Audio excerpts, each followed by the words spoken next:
ان الصلاۃ تنہی عن الفحشاء والمنکر، یقیناً نماز جو ہے بے حیائی کے کاموں سے اور منکر چیزوں سے روکتی ہے۔ اب کون سی نماز روکے گی؟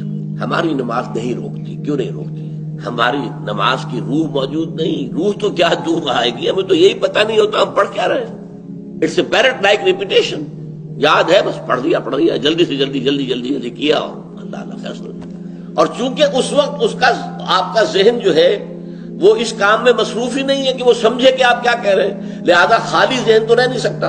اس وقت آپ کے ذہن میں سب مسائل آ جائیں گے، دکان میں فلاں چیز کم ہو گئی تھی، مجھے خرید کے لانی تھی، فلاں معاملہ یہ تھا، فلاں جو ہے جو افسر نے وہ فائل کے بارے میں کہا تھا وہ ابھی تک تلاش نہیں ہو سکی ہے، وہ کرنی، وہ آ جائے گی۔ اس لیے کہ دماغ جو ہے خالی نہیں رہ سکتا۔ جب آپ کا دماغ نماز کے اندر انوالوڈ نہیں ہے تو ویکوم رہ نہیں سکتا اس دماغ میں، پھر وہ چیزیں آپ کی آئیں، اسی کے اوپر آپ کھڑے ہو کر زبان آپ کی پڑھ رہی ہوگی اور دماغ کہیں اور ہوگا۔